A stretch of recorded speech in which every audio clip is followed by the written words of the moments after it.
Bismillahirrahmanirrahim. Alhamdulillahirabbil alamin. Wassalatu wassalamu ala asyrafil anbiya wal mursalin sayyidina wa maulana Muhammad wa ala alihi washabbihi ajmain. Allahumma shalli wa sallim ala sayyidina Muhammadin Fatih maulil khatim as-salat nasrul haqqi bil haq wal hadi ila siratikal mustaqim wa ala alihi washabbihi haqqa qadri miqdaril azim. Allahumma salli wa sallim ala sayyidina Muhammadin alil qadaratin bil jah wa ala alihi washabbihi wasallim. Allahumma maril anwar as-sidra was-salam al-aniyar wa mibtahil al-yas sayyidina Muhammadin al-mukhtar wa ala alihi washabbihi wasallam taqi wa ridha nafsi zinata syahidata kalimat. Alhamdulillah, pada malam hari ini merupakan malam yang sangat bahagia semestinya. Malam yang semestinya kita bersyukur kepada Allah Ta'ala masih dipertemukan di malam ini. Kira-kira kenapa? Alasannya? Karena sekarang insya Allah menurut penanggalan sekarang malam pertama bulan ketiga, bulan Rabiul Awal, Haram, Safar, Maulid, Rabiul Awal. Alhamdulillah, Allah Ta'ala masih bisa pertemukan kita lagi dengan bulan yang dimana di bulan tersebut lahir makhluk yang sangat utama, makhluk yang dicintai Allah Ta'ala, ya, makhluk yang utama alal itlaq, bahkan secara mutlak tidak ada yang bisa melebihi.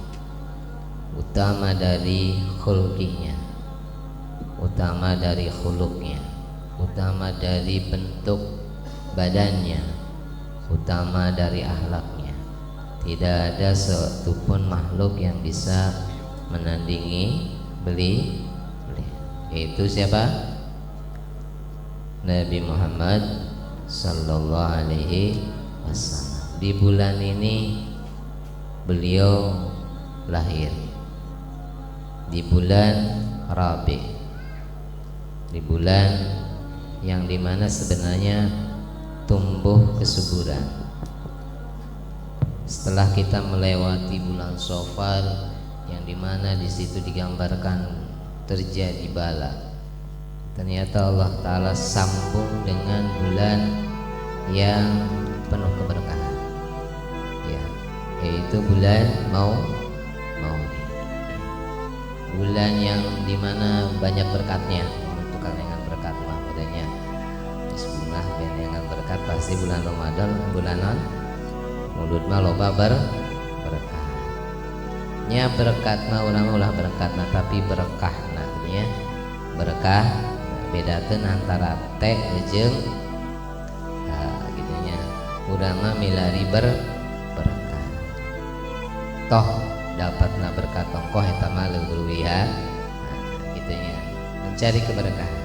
Dan ternyata berkah yang paling utama diantaranya kita dijadikan umatnya Kanjeng Nabi Muhammad sallallahu alaihi wasallam. Alhamdulillah, urang teh ternyata dikasih kesempatan Allah Ta'ala, ditakdirkan Allah Ta'ala ternyata menjadi umatnya Nabi Muhammad sallallahu alaihi wasallam. Tidak menjadi umatnya Nabi Isa, tidak menjadi umatnya Nabi Musa, tidak juga menjadi umatnya nabi-nabi sebelumnya, bahkan tidak hidup di zaman Nabi Adam. Alhamdulillah kita bisa hidup justru menjadi umatnya Nabi Muhammad SAW. Umat yang kalau Nabi Musa itu pengen ketika tertuliskan di di Allah itunya di Lauhul Mahfuz itu tertuliskan sifat-sifatnya umat ini, umatnya Nabi Muhammad. Nabi Musa pengen itu jadi umat saya, tapi dari sekian banyak keistimewaan tidak satupun Allah Ta'ala kasihkan ke umatnya Nabi Musa. Itu umatnya Nabi Muhammad Sallallahu alaihi wasallam. Ringkasnya karena ceramahnya singkat gitu ya. As-Sayyid Muhammad diantaranya beliau mengarang suatu kitab yang istimewa yang membahas khasaisnya, kehususannya umat Nabi Muhammad Sallallahu Alaihi Wasallam. Kita itu diistimewakan, tapi kita yang diistimewakan nggak tahu kita itu istimewa. Anehnya orang diistimewakan tapi orang nanti nyaho istimewa, aneh oge gitunya. Jadi syukur nanti rada liat gitunya karena tak hafal.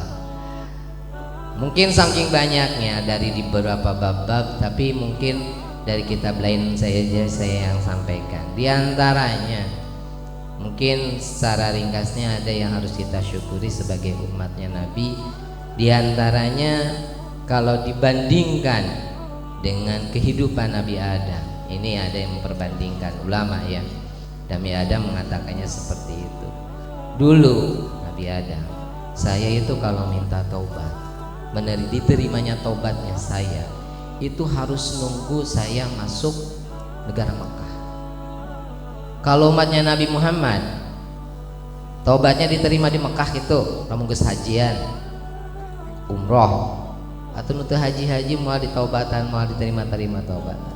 Umatnya Nabi Muhammad di sini saja bisa diterima taubat, di sawah bisa diterima taubat, di mana tempat silahkan bertobat kalau merasa berdosa, dan di situ Allah Ta'ala jaminkan untuk menerima taubatnya, tidak terikat tempat.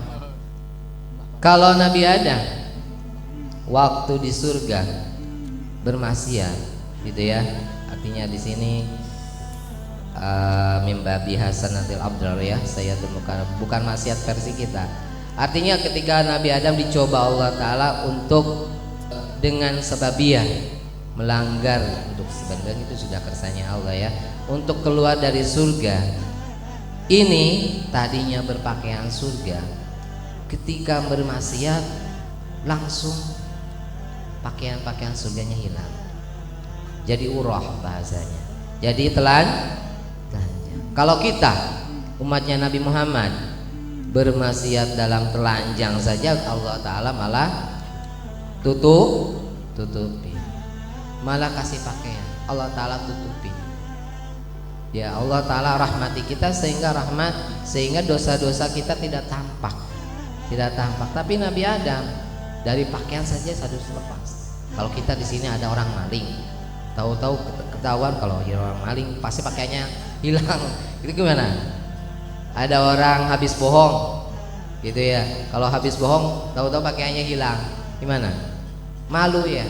Tapi ternyata umatnya Nabi Muhammad dijamin, maksiat saja pakaiannya tetap utuh. Ketiga, kalau diperbandingkan ini dengan Nabi Adam dalam satu keterangan, ketika Nabi Adam dicoba untuk melakukan hal tadi ya, tergoda dengan sebabnya itu, beliau terpisah dengan istrinya, langsung terpisah. Itu terpisah dengan istri, dengan Siti di sini. Habis malam orang itu misalnya berbuat dosa, pulang ke rumah ketemu istrinya, apa hilang istrinya? Enggak kan, istrinya masih di rumah. Misalnya habis nyuri di rumah, istrinya malah nunggu dapat apa mungkin ya, kalau sama-sama bakat pencuri mah. Dia hilang istrinya, kecuali maksiatnya mungkin poligami, pulang ke rumah istrinya kabur mungkin ke rumahnya, nggak tahu kalau itu halal tapi pada kabur ya, itu. Tapi ternyata Nabi Adam dicoba seperti itu.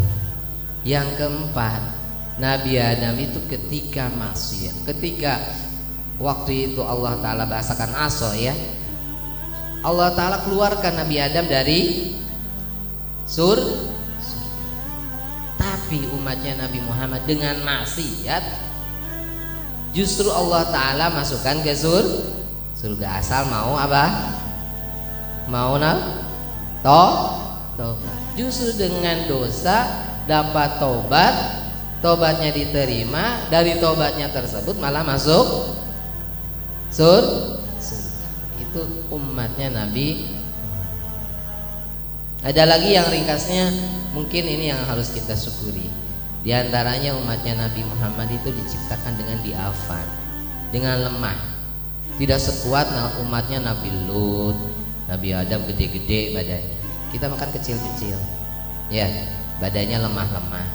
Suruh ngangkat 1 kintal mungkin nggak kuat dengan 1 tangan.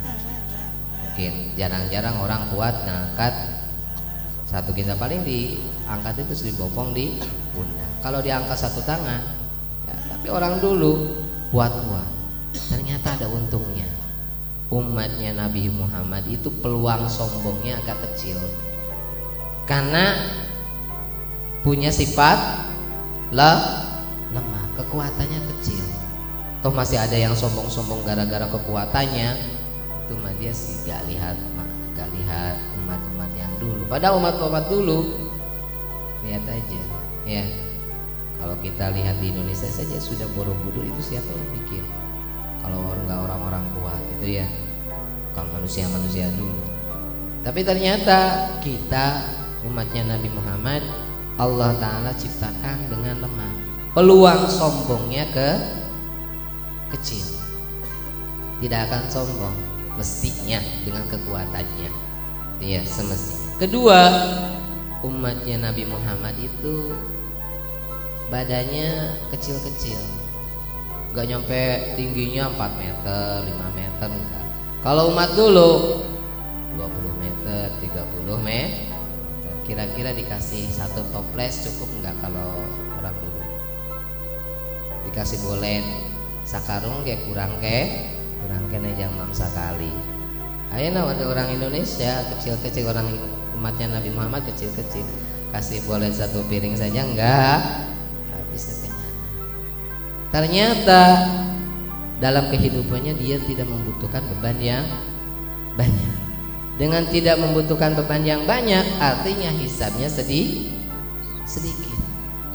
Ketiga, diantaranya umatnya Nabi Muhammad itu terciptakan menjadi umat yang diantaranya umurnya pendek-pendek. Paling ya jarang-jarang orang nyampe 100 tahun, dan banyak orang juga yang sudah nyampe 100 tahun malah minta cepat mati. Paling jatahnya kalau melihat standarnya Nabi ya cuma sampai berapa?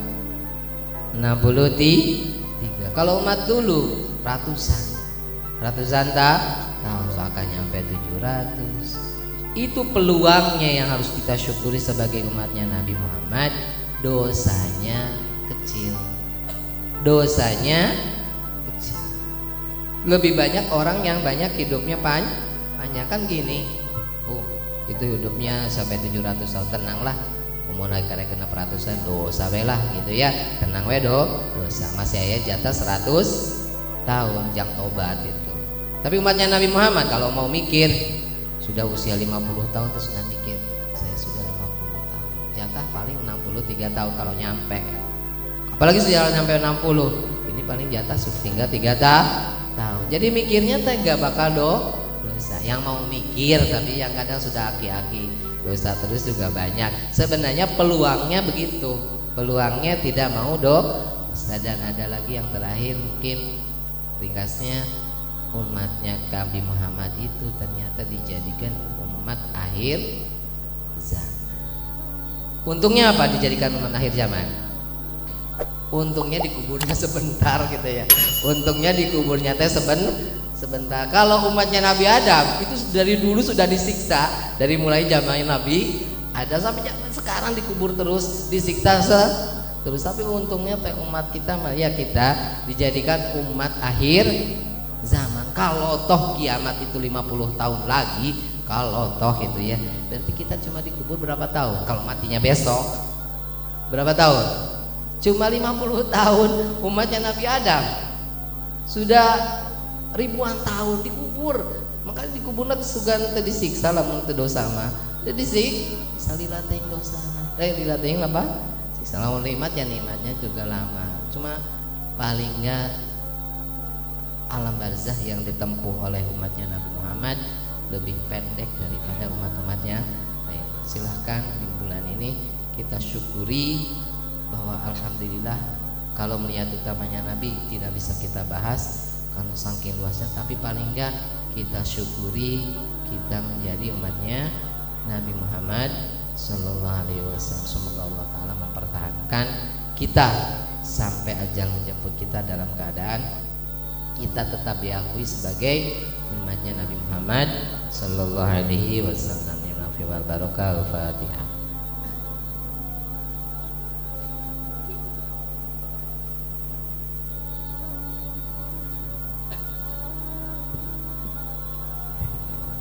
Walaupun minkum. Assalamualaikum warahmatullahi wabarakatuh.